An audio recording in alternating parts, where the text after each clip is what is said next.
How's it going, everybody? Welcome to another edition of The Opinion. And what do we know?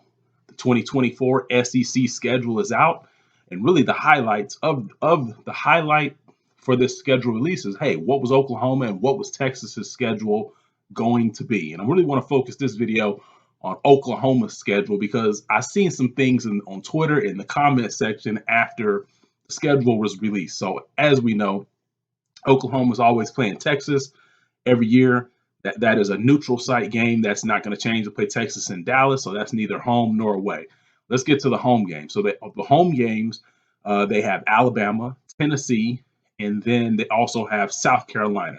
Road games are Missouri, Auburn, LSU, and Ole Miss. So for Oklahoma fans, these are exciting home games, but also exciting road games if you've never been to any of these particular places and cities in the Southeast as well. So this should be a lot of fun. The only thing we don't know yet is essentially when these games will take place and the order in which these games will take place around the conference schedule as well as around a team's non-conference schedule. Now, immediately when this schedule came out, a lot of people on Twitter, primarily people who probably don't like Oklahoma, had something to say. Started posting, they're going to go 5-7, 6-6, 7-5, and things like that. And they basically started saying, "Hey, Oklahoma's going to go 4-8. Please pray for Oklahoma," as if Oklahoma is not a good program historically. I know they didn't have a good season last year, and I have and on this channel, I have made videos as to why Oklahoma didn't have a great season last year, and I pretty much, based on the NFL draft, I was pretty much vindicated in telling you why Oklahoma wasn't any good last year. I don't want to say any good, but why Oklahoma didn't have the season they thought they should have. But I digress there. But a lot of people are talking about Oklahoma's going to go 7-5, 6-6, and things like that as well. And I have news for you. Those of you in SEC country, I've got one thing for you. Oklahoma fans and Oklahoma as a program is not afraid of any of you guys. Am I saying Oklahoma's going to come in and just mow everybody down? No, I'm not saying that. But if you think Oklahoma looks at that schedule and if you hear what I'm saying, if you think Oklahoma is a program and their fans look at that schedule and if you think that they're looking for their expectations to change, it's not. They're looking at that schedule saying, we better have win every game. We better have win every game or else somebody's got to go. Coach has got to go. We got to blame it on the player.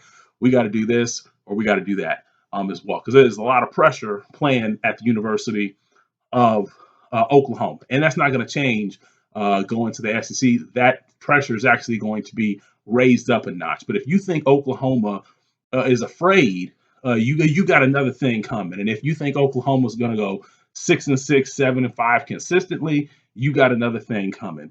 Because last time I checked, historically, Oklahoma has a winning record versus the SEC. In the last 20 years, Oklahoma has beaten Alabama 3 times, and Alabama's only beaten them once.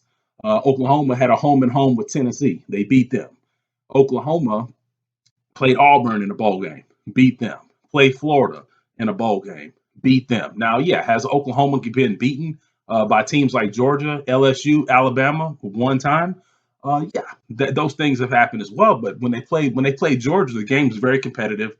Oklahoma was up 17, should have been up 17 going into halftime if it wasn't for Lincoln Riley with the mind-blowing squib kick when you had a kicker all season to kick it out of the back of the end zone.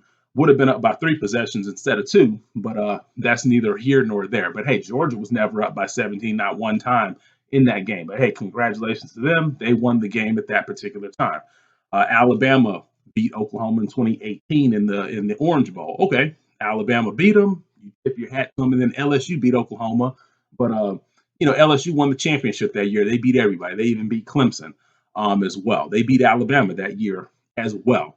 So at the end of the day, what I'm saying is that when Oklahoma's played against SEC competition, they've won some and they've lost some. But historically, Oklahoma has won many more games against the SEC than the SEC teams have won against Oklahoma. And I really don't see that changing when they get to the SEC because most games, Oklahoma's going to be favored. When they play against teams like Ole Miss, unless Ole Miss just has a special team in a special given year, Oklahoma's going to be favored over teams like them, Kentucky, Mississippi State, Auburn, Florida. Oklahoma's primarily going to be favored against those types of teams. Like I said, not unless you just have a special year where maybe Florida just has a special team, and then obviously Florida will be favored. But teams like Tennessee, Oklahoma will be favored over teams like Tennessee. The ones where they won't be favored will be the ones against will be games against teams like Alabama. But I expect that to kind of go back and forth. Sometimes I think Alabama will be favored. Sometimes I think Oklahoma will be favored. And the same thing with Georgia as well as LSU. So at the end of the day, Oklahoma is not afraid. Now, the team that wasn't on their schedule is A&M. But hey, I heard Oklahoma's looking for them. So A&M, you dodged one this time, but Oklahoma's looking for you.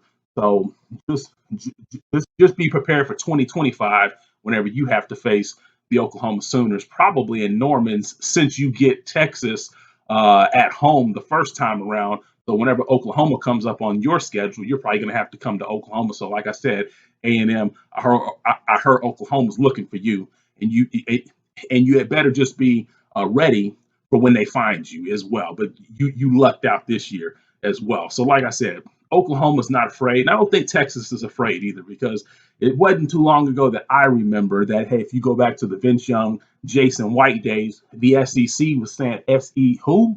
Because it wasn't about the SEC. It was only about Oklahoma and Texas. And so with Oklahoma moving to the SEC, this is only going to enhance their recruiting. This is only going to put a tighter rope around the state of Texas, because we know Oklahoma recruits Texas, Texas recruits Texas, and also A&M recruits Texas. So all the fun that Alabama's had coming down into Texas, Ohio State's coming down into Texas, those days are fixing to be over with, and it's fixing to go back to the way that it used to be. And one of the things that I foresee happening is that when Oklahoma and Texas get into the SEC, see, a lot of you all think that Oklahoma and Texas made a mistake going down to the SEC, but no, the SEC made a mistake putting Oklahoma and Texas in there, because you might have some SEC teams trying to run to the Big 12 when they see that Oklahoma's in there and they're so dominant, and they build themselves up to a dominant program, that some teams are probably going to be trying to run to get out of the SEC so that they don't have to play Oklahoma and Texas, kind of like what Nebraska and Colorado and A&M did as well. And hey, there's a reason why A&M didn't want OU in the Big 12, but I mean in the SEC, but now they have to deal with them again. They didn't want OU or Texas in the SEC. So like I said, Oklahoma and Texas have made teams run before, and it certainly won't be the last time. So SEC, you're on deck. Good luck, and it's going to be a lot of fun. But when you look back on this video years later, don't say I didn't tell you so. Well, hey, what do you guys think? What do you guys think Oklahoma's going to do once they get to the SEC? I'm not really looking for the first year, but what do you think Oklahoma's going to do within like the first 5 to 10 years within the SEC? And hey, what about Texas? What do you think they're going to do? But hey, subscribe to this video, because I'm going to have a lot more coming out as we're kind of like in the dog days of summer, and we're transitioning to go into college football season again. So subscribe, let me know what you guys think down below. And other than that, I'm out.